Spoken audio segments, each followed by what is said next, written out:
Vicir watches as the living shield, Decorabia, asks how Amdusias can emit the specific energy of the Marquis of Discord. Victor is shocked, wondering if the demon truly possesses such power. A giant face of blue energy manifests in the air, as Decorabia confirms the presence of the first corpse, Andrus, leader of the 9 demon lords. Amdusias angrily explains that because Victor ruined their plans and hunted their kind, the remaining demon kings discarded their pride. The beast reveals they had to beg Andrus to borrow his great powers. Clenching a fist glowing with blue energy, Amdusias says that even a small portion of Andrus's power makes them incredibly strong, warning Victor that he has become the prey. The fight instantly explodes into a fast-paced brawl. Shockwaves tear through the arena as Victor's red aura and the blue lightning clash in heavy strikes. The demon's newfound speed and power quickly overwhelm the swordsman. Amdusias lands a hard punch to Victor's face followed by a strong kick. Denying the hunter time to recover,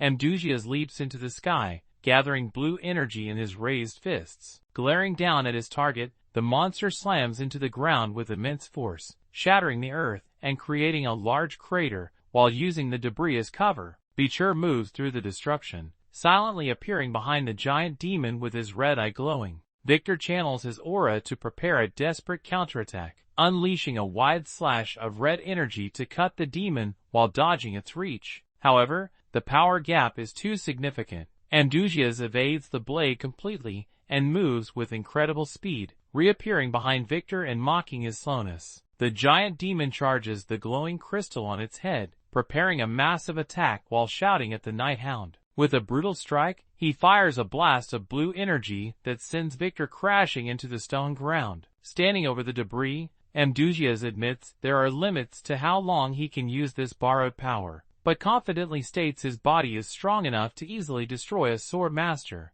In the rubble, a wounded Victor coughs blood as Decorabia nervously asks why he didn't use the shield's barrier. Despite his injuries, Vicir replies he is saving the shield for a true necessity, insisting he can handle the situation. Decorabia calls him a fool for this. Behind his mask, Vicir acknowledges the grim reality, silently admitting he can barely keep up with the demon, especially since this is only a fraction of Andrus's true power. Looming over the injured swordsman, Amdusias notices Victor is still standing and mockingly praises his roach-like stubbornness. Refusing to back down, Vicir calmly says the demon is foolishly drunk on its new power, which nauseates him. Victor then reminds the monster of a fatal flaw. If Headmaster Winston dies, or the contract breaks, Amdusias will disappear. He asks why the demon chose to separate from its human contractor during battle, challenging whether pure arrogance is stopping Amdusias from using his full potential.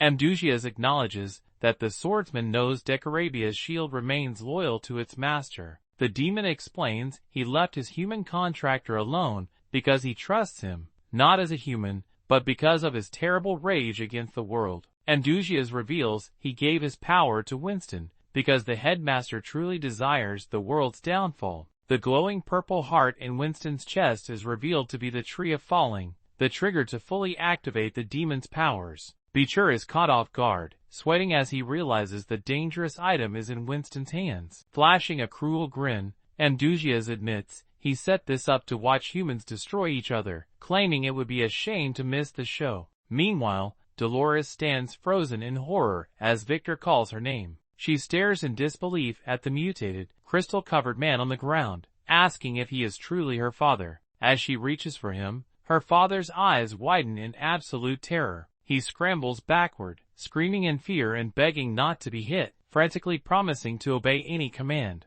Winston watches coldly from behind as the mutated man cowers, pleading for his life. Dolores watches him with pity and horror, softly calling his name, Humbert. Suddenly, Humbert blurts out a confession, leaving Dolores surprised, as he admits responsibility for everything. In shame and fear, Humbert reveals his corruption, confessing to taking illegal money from criminals and cultists to ruin his opposition. He also admits to manipulating the Quo Vadis family by impersonating the Pope. Humbert flashes a twisted smile, admitting he stayed silent even when he knew innocent children were disappearing from the orphanage. Crying and laughing, he screams that he caused those terrible deeds while the blue crystals in his body begin to glow. Hearing of her father's corruption, Dolores is left terrified. Looming over the mutated man, Winston coldly asks Dolores if she heard the confession. With the purple demon heart pulsing, Winston asks her to consider how many lives were lost because of her father's greed. Winston's glowing red eye narrows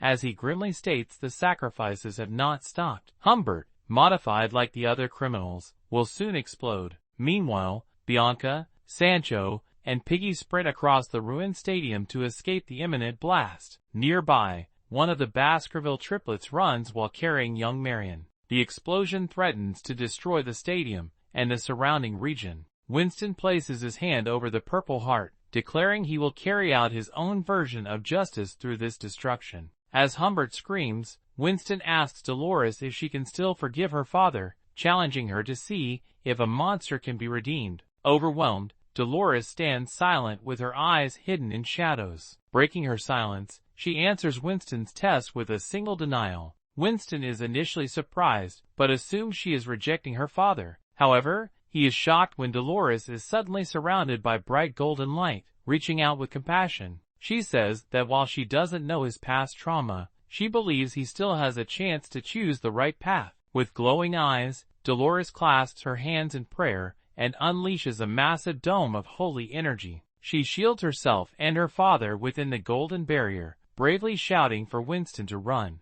As the holy light washes over the field, a spark of blue lightning flashes across Winston's vision, triggering a hidden memory of a man shouting to run, while a blonde woman cries in apology. Clutching his face in confusion, Winston stumbles back, struggling to understand these unfamiliar memories. Visibly shaken, he murmurs Dolores's name as she protects her broken father. Dolores maintains her stance, as the blue crystals on Humbert's back surge with unstable energy. Overwhelmed by pain, Humbert collapses, begging to explode to end his agony. Refusing to let him give up, Dolores commands him to fight through the suffering, urging him to struggle for the sake of everyone else. She stands firmly beside him, as he groans helplessly. However, the unstable mana reaches its breaking point. Humbert lets out a final scream, as beams of blue light erupt from the crystals. Tears fill Dolores's eyes, as the light begins to consume her. Watching from a distance, the Night Hound and Amdusias notice the energy surge. A huge explosion of light covers Dolores and Humbert, threatening to wipe them out. Just as the explosion peaks,